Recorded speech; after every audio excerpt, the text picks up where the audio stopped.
Yes, I will give you an update on the Meteor flux tool, which has been presented sometimes before. A quick outline of my talk. I will give you some slides about the history of the Meteor flux tool, and then I will tell you a number of additions, of improvements to the tool that we did over the previous months to show you what we can do in the future with the flux data which are collected by the IO network. So what is Meteor flux? Meteor flux is a web application which was once back in 2011 implemented by Gerd Barrensen. And the main task of this tool is to create flux density graphs. So flux density measures are created from the EMO network camera with the metric software. The data are uploaded to this Meteor flux service, and there you can create flux profiles. There you can create flux profiles for the different showers and with different parameters.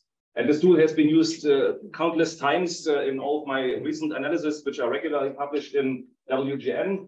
Unfortunately, Gerd didn't have the time to further develop the tool, so the development stopped in 2013. And at some time, there was even the point reached where I couldn't import any more data, so that the tool would have become useless. That was in 2018, and there was an initiative after the 2017 IMC in the Technicsar that some Technicsar friends helped me to port the whole system to a cloud server, AWS EC2 instance. Unfortunately, they didn't have more time to support me on this project. So in the end, I decided to take it over myself and dive into the source code and see if I understand what Gerd has programmed there and if I can improve it.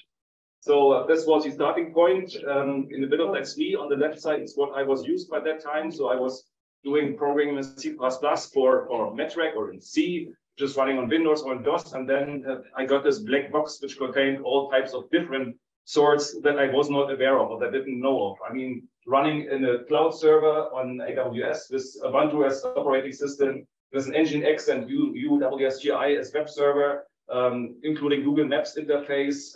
The whole program is written the server side in Python. I have not used before. The database is a Postgres database with some sort procedure in PL, PSQL, and the client side in JavaScript is Bootstrap. So that was completely new to me. It was interesting to learn something new, and I actually managed to do by really diving into the code and doing some little changes, and you see immediately if it works or doesn't work.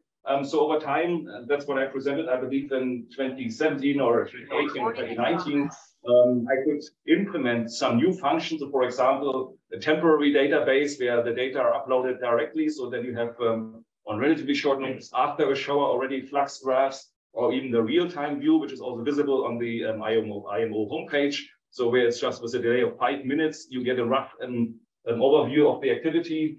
But I must say that in the end of all this deep dive, I maybe understand like 40% of the source code. I didn't really fully understand the whole system. I understood the main structures and some details, but it was still kind of a gray box maybe.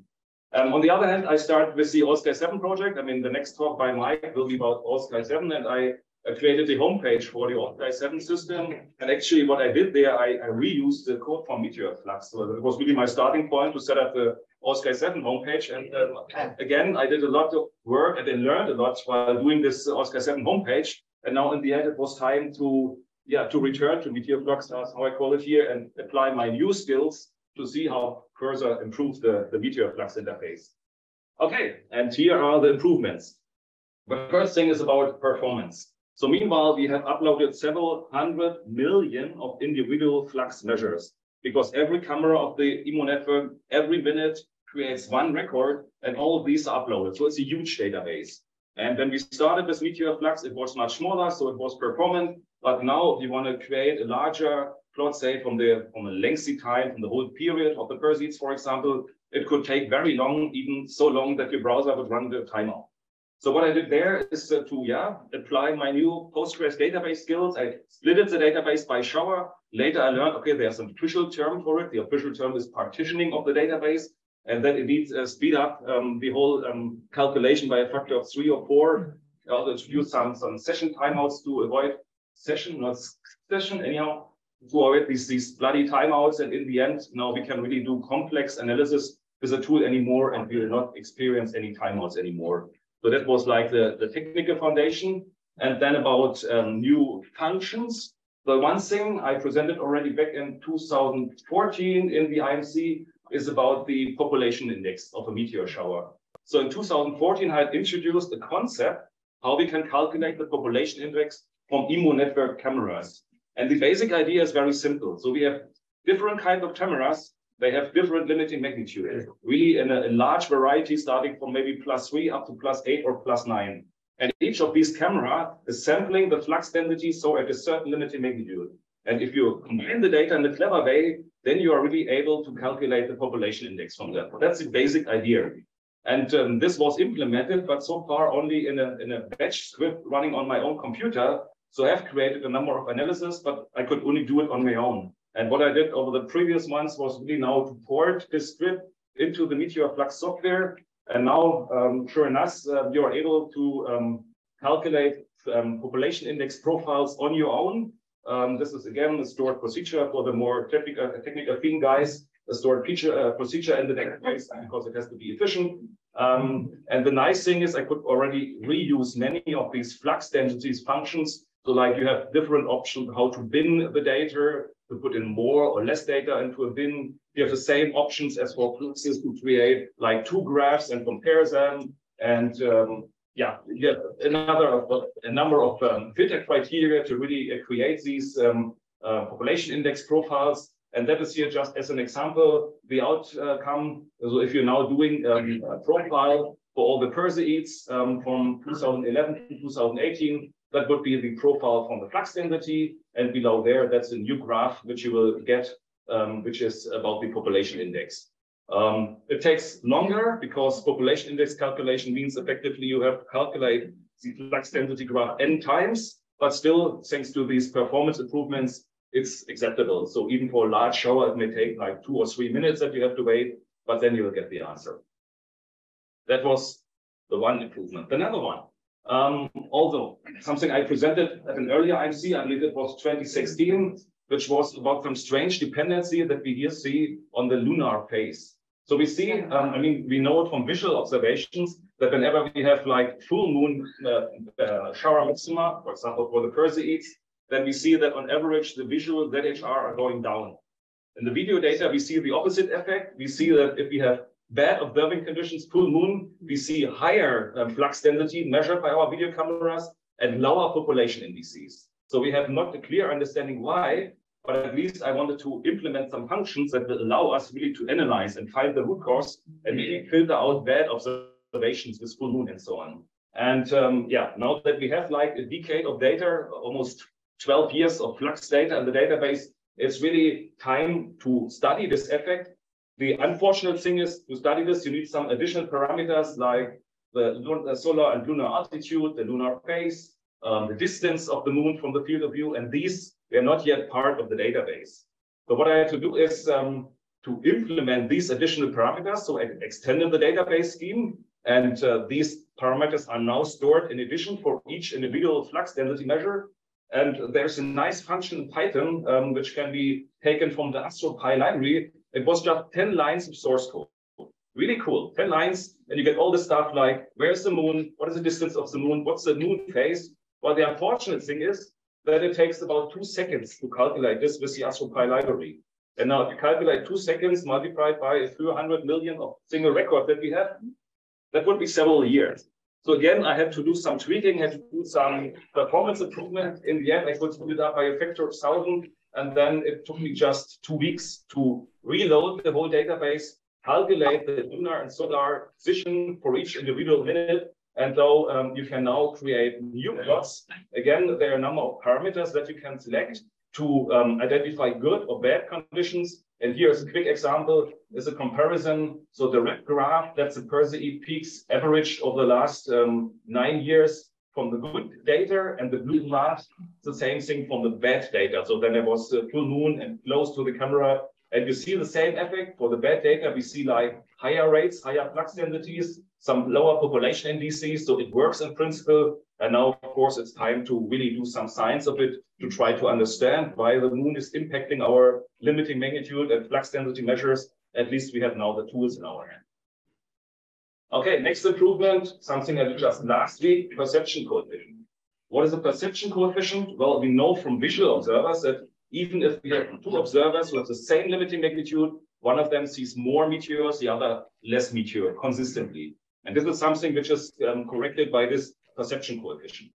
We should not have such a perception coefficient for video cameras because we can precisely measure the limiting magnitude and the field of view and so on, but still we see the same effect that over the long run, some cameras seem to show higher flux densities and some lower flux densities. And all I did now is to calculate like the perception coefficient from a camera. I simply took the Antillean source, which is more or less constant over the whole year, and I averaged for every camera the average flux density from the Antillean. That is my perception coefficient of the camera, and then this correction can be applied to each individual camera optionally.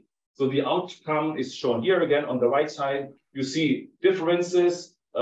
Interestingly, there's even a consistent downshift of the rates, something I have to look closely into it. And we see at least that the positive news here, that the correction is only small. Even if I see for individual cameras, correction factors up to 1.5 or even 2, overall, it's the average effect is fortunately just small. Anyhow, we can, deep dive here in more detail.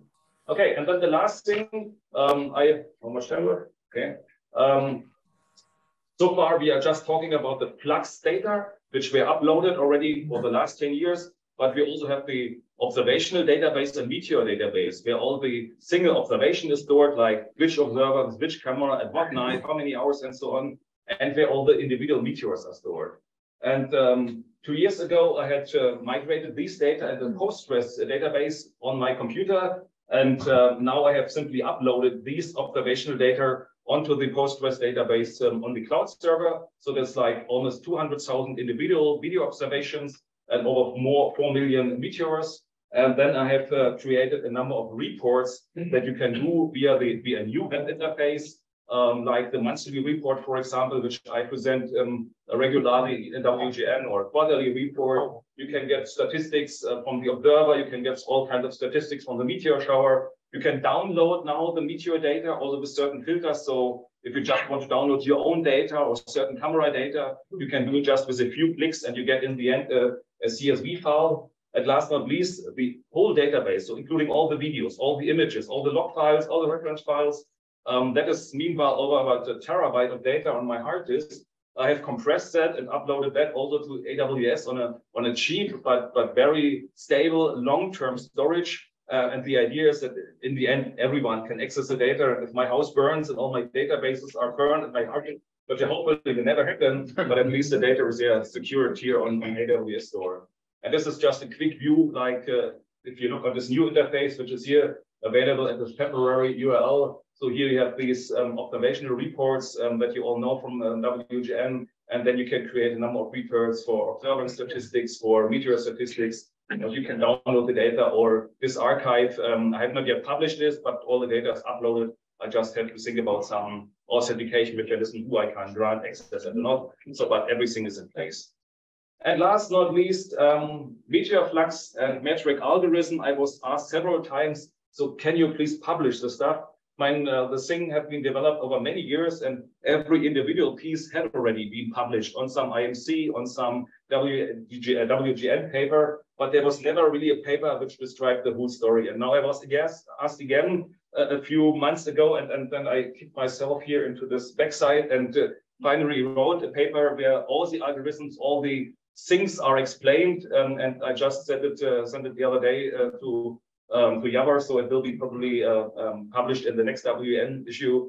So then you have really a detailed overview of the algorithms, how metric is calculating the limiting magnitude, how metric is calculating the flux density, and then how the profiles are generated, which you can see on this Meteor flux website. So that was, again, the achievement of last summer. And that's the whole story. So yes, Meteor flux was enhanced significantly over the last few months, and I have added a number of new functions. I improved the performance, and also I gained myself a little bit because I have now an even better understanding. I would say that meanwhile, I understand maybe 80% of the Meteor flux. I wouldn't say 100%, so that would be a little exaggerated, but I have really a good understanding now. And if there are new functions required, I feel comfortable to implement them. And that's it. Thank you.